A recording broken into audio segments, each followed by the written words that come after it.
60,000 years ago sa African plains na ito, nagsimulang maglakbay pahilaga ang ating mga ancestors. Isang paglalakbay na siyang naging dahilan sa pag-usbong ng isang modernong sibilisasyon. Isang malaking milagro na tayo'y umabot sa kinalalagyan natin ngayon, lalo na at naabot natin ito sa maikling panahon. Hindi mahirap intindihin kung bakit ang hirap humanap ng buhay sa ibang lugar sa universe.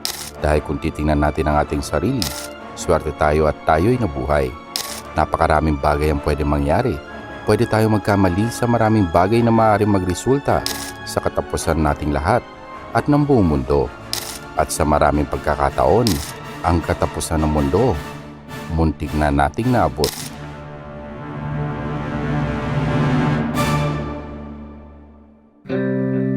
Umaga ng August 12, 1883, inoobserbahan ng isang American astronomer na si Jose Bonilla ang araw nang may ilang UFO ang dumaan sa solar disk. Ang object ay napapalibutan ng tila koronang ulap at nagiiwan ng bakas ng manipis na ulap. Nagpatuloy ang phenomenon ng dalawang magkasunod na araw. 447 na objects ang nabilang ni Bonilla at dahil sa hindi ito may paliwanag, sinabing ito'y ibon, insekto o alikabok lamang na dumaan sa harap ng telescope ni Bonilla. Pero base sa description ni Bonilla, kaakibat ng improvement sa pagkakaintindi ng iba't ibang astronomical phenomena, isang artikulo ang inilabas noong 2011 kung saan may hypothesis na ang mga objects ay parte ng isang kometang muntik nang tumama sa Earth.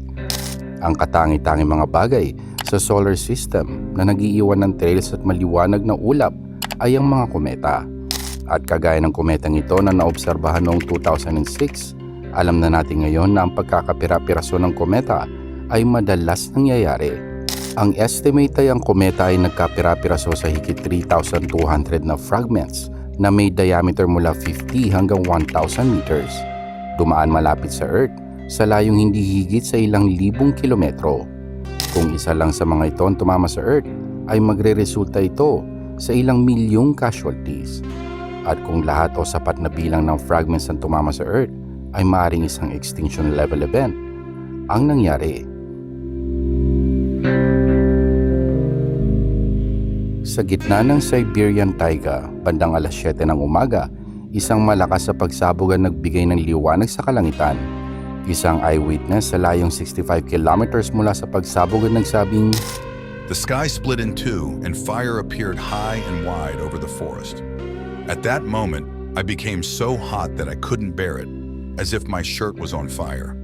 I wanted to tear off my shirt and throw it down, but then the sky shut closed. A strong thump sounded, and I was thrown a few meters." Dalawang dekada ang lumipas noong 1927, ang videong ito ay nakunan ng unang expedition sa lugar ng pagsabog. Mahigit kumulang 2,000 square kilometers ng kagubatan, nasa 80 milyong puno, ang pinabagsak at pinadapa ng pangyayaring ito. At ang itinuturong dahilan ng karamihan sa pangyayaring ito ay isang kometa o asteroid na hindi hihigit sa 200 meters ang lapad ang sumabog ng ilang kilometro sa ibabaw ng kagubatan at nagdulot ng isang fireball, kagaya ng sa simulation na ito. Kung ililipat natin yan sa Metro Manila, mas maintindihan mo ang lakas ng pagsabog na ito.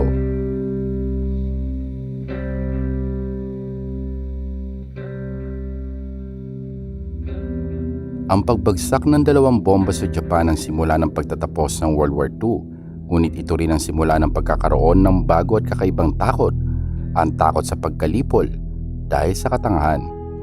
Ang tao ay hindi ligtas sa pagkakamali, nagkakamali tayo, at dahil dyan kaakibat ng realization na ang isang pagkakamali ay maaaring magresulta sa isang apocalyptic level ng destruction na dati ay kaya lang gawin ng kalikasan. At hindi may kakailang may katwiran ang bagong takot na ito. October 1960 naging operational ang isang bagong early warning system sa Greenland. Sa pagkakataong mag-launch ng nuclear attack ang Soviet Union sa United States, isang level 5 warning ang ipapadala sa command center sa Colorado.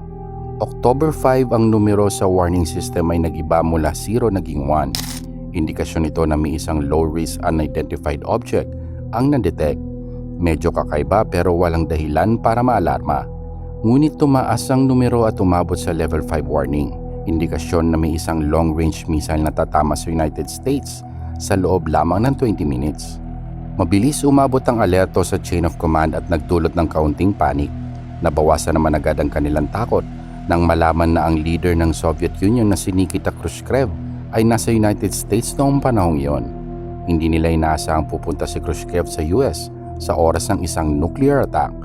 Lumipas ang 2 minuto, walang nangyari. Sa investigation nalaman na pagkamalan ng base sa Greenland ang Rising Moon bilang isang Soviet missile attack. Umaga ng January 24, 1961, isang American B-52 bomber na may daladalang 2 hydrogen bombs ang nag-crash sa isang field sa state ng North Carolina. Mabilis na naglabas ng report ang mga officials na walang dahilan para maalarma.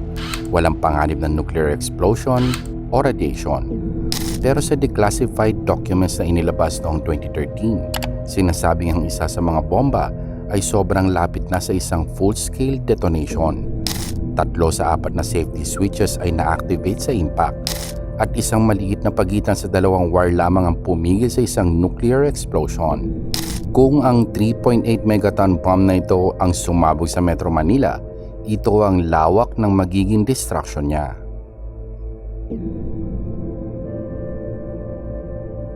Noong early 1960s, ang tensyon sa pagitan ng US at Soviet Union ay malapit na sa breaking point na humantong sa isang sitwasyon kilala natin bilang Cuban Missile Crisis.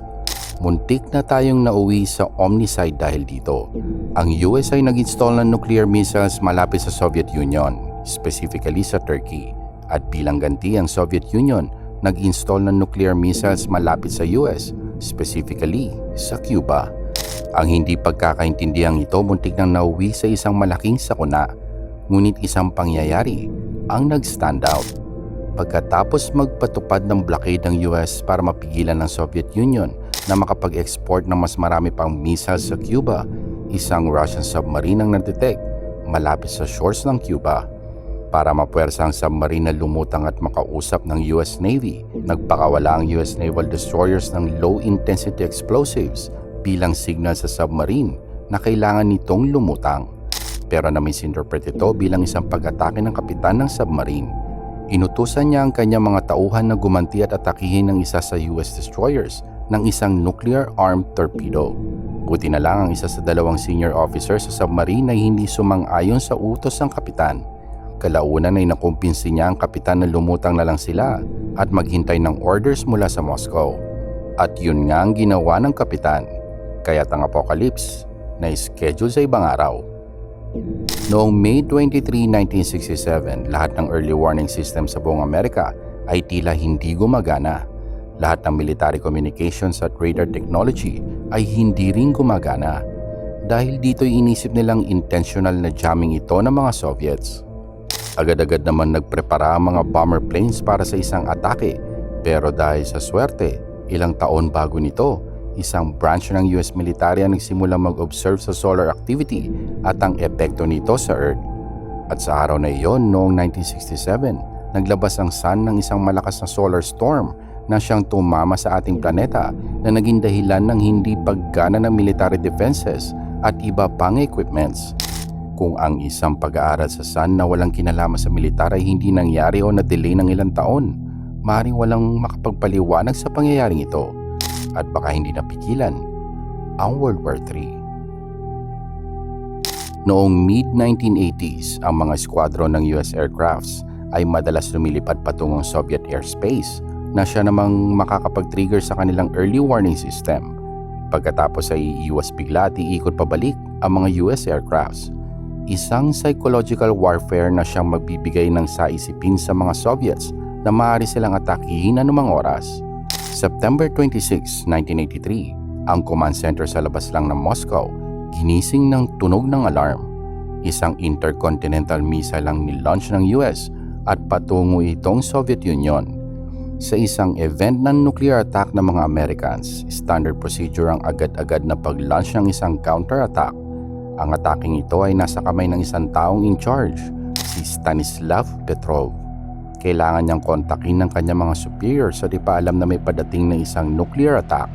Pero naisip ni Petrov na hindi sundin ang kanyang training at walang gawin tungkol dito. Sinabi niyang kung aatake ang US ay atake ito gamit ang daan-daang missiles at hindi ilan lamang. Sa madaling salita, iniisip niyang false alarm lamang ito. Pero dahil sa wala siyang paraan para kumpirmahin ito, wala siyang magawa kundi maghintay at umasang walang maririnig na anumang pagsabog. Sa kabutihang palad, tama ang hinala ni Petrov. Siya ang dahilan kung bakit buhay ka pa ngayon. Sa investigation na lamang ang sunlight na nagre-reflect sa isang high altitude na ulap ang dahilan ng anomalya. March 31, 1989, dalawang American astronomer ang nakadiskubre na isang linggo na ang nakakaraan. March 22, isang 300 meters wide na asteroid ang dumaan malapit sa Earth. Hindi ito ganoon kalapit para makapagbigay ng posibilidad ng isang impact. Mas malayo pa nga ito kaysa sa buwan. Importante itong banggitin dahil dumaan ito sa eksaktong posisyon ng Earth, 6 na oras bago dumaan ang Earth dito. Buburahin ng ganito kalaking asteroid ang halos lahat sa loob ng 60 to 75 kilometers radius. Kung mangyayari ito sa Metro Manila, ito ang laki ng pinsala.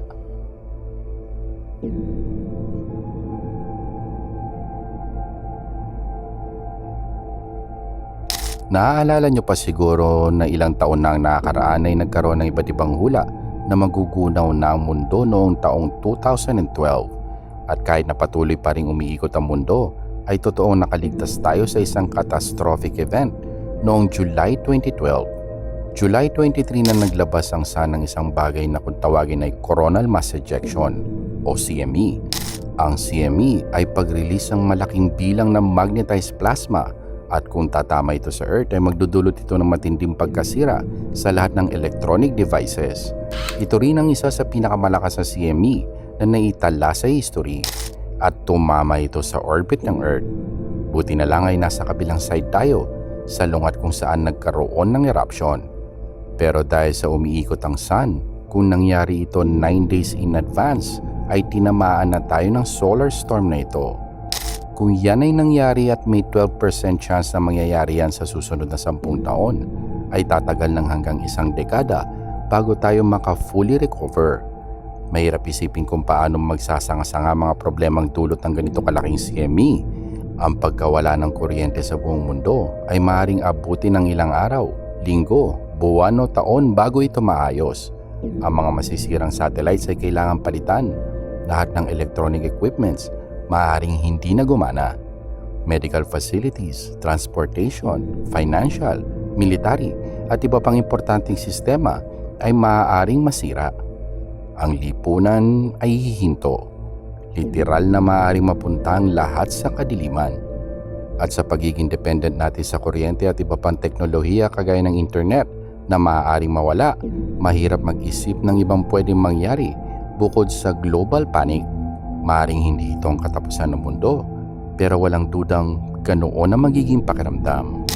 Pinapakita ng mga US declassified documents na sa lagpas 1,000 pagkakataon, muntik na magkaroon ng nuclear disasters mula pa noong 1950s. Lagpas 1,000 pagkakataon kung saan bahagyang naiwasan lamang ang isang malaking sakuna.